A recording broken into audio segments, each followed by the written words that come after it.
palabra que suena hoy en todas las bocas en este domingo segundo de Pascua es la palabra misericordia.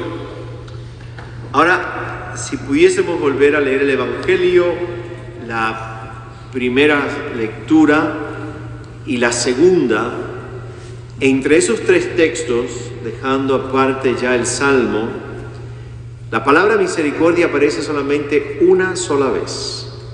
En el Evangelio que yo leí de San Juan, la buena noticia de Cristo, la palabra misericordia no aparece. Aparece solamente una vez y es en la segunda lectura que fue tomada de la primera carta de San Pedro. Bendito sea Dios, Padre de nuestro Señor Jesucristo, por su gran misericordia, por el que al resucitar a Jesucristo de entre los muertos nos concedió renacer a la esperanza de una vida nueva. Es la única vez que en las tres lecturas aparece la palabra misericordia. Si te lees el Evangelio de Juan completo, ni una sola vez aparece la palabra misericordia. Aparece 10 veces en el Evangelio de Lucas. Ahí sí se dio banquete Lucas con el tema.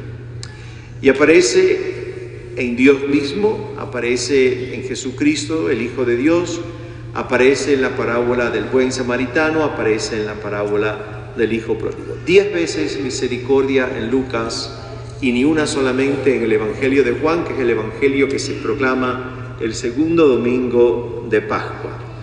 ¿Qué descubrimos viendo todo el panorama del tema de misericordia en los textos de la palabra de Dios? ¿Qué descubrimos? Descubrimos lo siguiente, gente, que misericordia jamás es presentada como un sentimiento.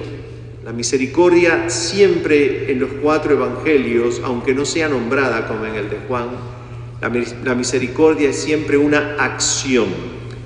Y por eso el evangelista San Juan ni siquiera tiene que usar la palabra, porque la acción misericordiosa de Dios está en todo su texto del evangelio y en los 4 evangelios.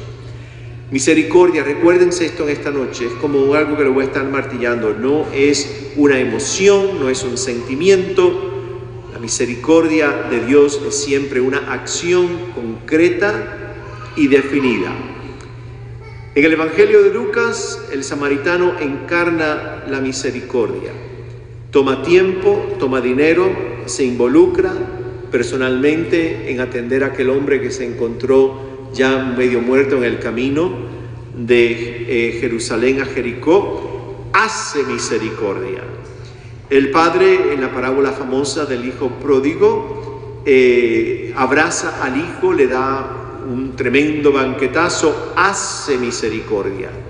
En esa misma parábola, el hermano mayor es el único que habla de pecado. El padre jamás mencionó la palabra pecado. Habla del pecado de su hermano, ni siquiera le llama hermano en la parábola, le llama rehúsa entrar al banquete, es el personaje que no hace misericordia. Como dije, el padre ni siquiera usa la palabra perdón, ni aparece la palabra pecado en la boca del padre, aparece en la boca del hermano mayor. El hijo que regresaba venía preparado para pedir perdón.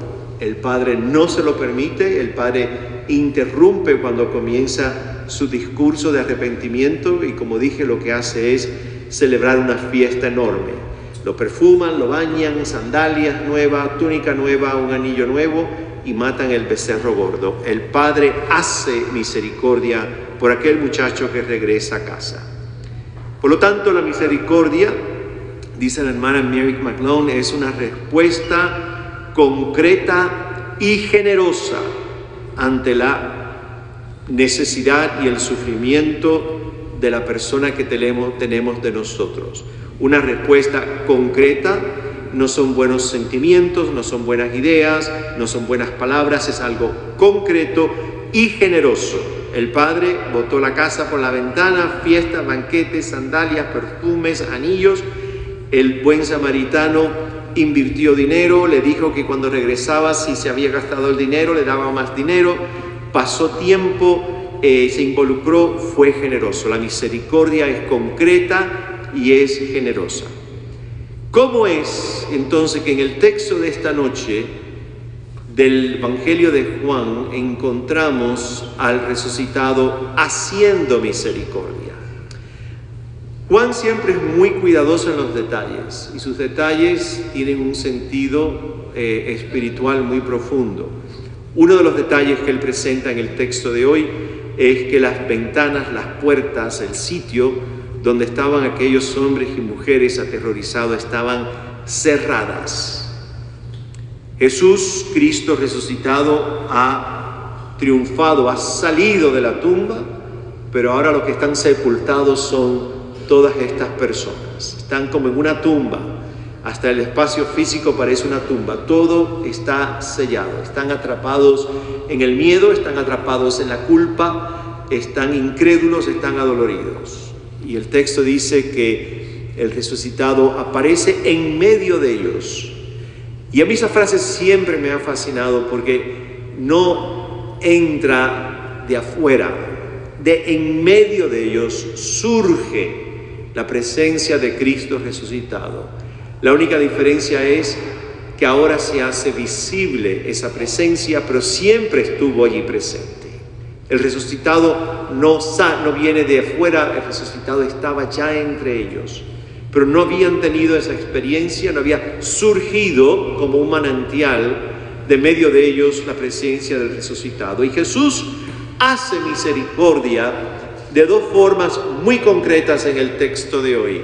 La primera es que sopla su aliento, el elemento principal de vida, el principio vital, el ruá de Dios, aquello que vivificó a Adán del barro, aquello que nos vivifica a nosotros, le da su propio aliento a este grupo de personas atrapadas en una sepultura del dolor y del miedo. Y segundo, hace misericordia, ya convirtiéndolos no solamente en discípulos, ahora lo va a convertir en apóstoles, hombres y mujeres que son enviados con una misión y con un propósito muy claro. Ahí es la segunda forma en que el resucitado hace misericordia.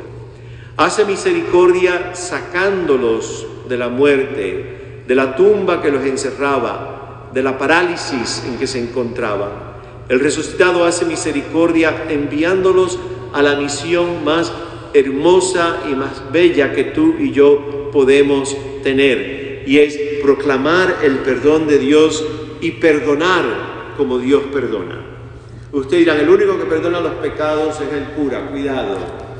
En el momento en que tú perdonas a alguien que te ha ofendido en tu vida, y en el momento en que tú eres perdonada por alguien que te ha ofendido, Dios está actuando allí, y Dios está sanando allí, y estás haciendo lo que el resucitado dice que tenemos que hacer. En su nombre proclamemos el perdón de Dios y perdonémonos los unos a los otros, porque allí está Dios presente. Jesús hace misericordia devolviéndole a este grupo de hombres y mujeres la capacidad de ser lo mejor que podían ser en sus vidas y hacer en sus vidas. Lleva a su plenitud la potencia que se encuentra dentro de ellos como hijos e hijas de Dios. Lleva sus posibilidades al máximo. Jesús hace misericordia sacándonos del hoyo en que muchas veces nosotros mismos nos metemos por nuestras malas decisiones y nuestras equivocaciones. Decía la hermana Mary Malone que cuidado con pedir misericordia, porque la misericordia viene siempre acompañada de una orden. Ve y haz tú lo mismo. Ves y haz tú lo mismo. Me gustó mucho esa frase, cuidado con pedir misericordia, porque Dios va a hacer misericordia contigo y conmigo. Pero una vez que he terminado, te va a decir a ti y a mí, ahora sal por esa puerta y haz tú exactamente lo mismo. Y yo decía, pues si yo no estoy listo, mejor me callo y no pido nada.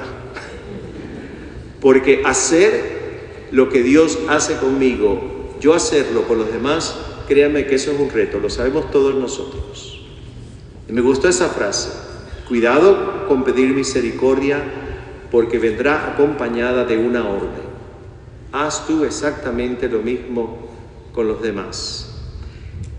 Es un buen domingo para mirarnos por dentro, gente, y preguntarnos qué parte de mi vida y de la tuya necesita que Dios haga misericordia. O quizás preguntarnos también, ¿cuántas veces en tu caminar y en el mío podemos decir, mirando marcha atrás, que Dios hizo misericordia con nosotros? ¿Cuántas veces en el camino? Por lo tanto, la tercera pregunta que surgió en mí fue, ¿y he hecho yo lo mismo también con los demás? ¿Y has hecho tú lo mismo con los demás en tu caminar y en el mío? La misericordia no es un sentimiento, la misericordia no es una emoción, es una acción concreta y generosa ante el dolor de los demás. Que Dios continúe haciendo misericordia con nosotros y con el mundo entero.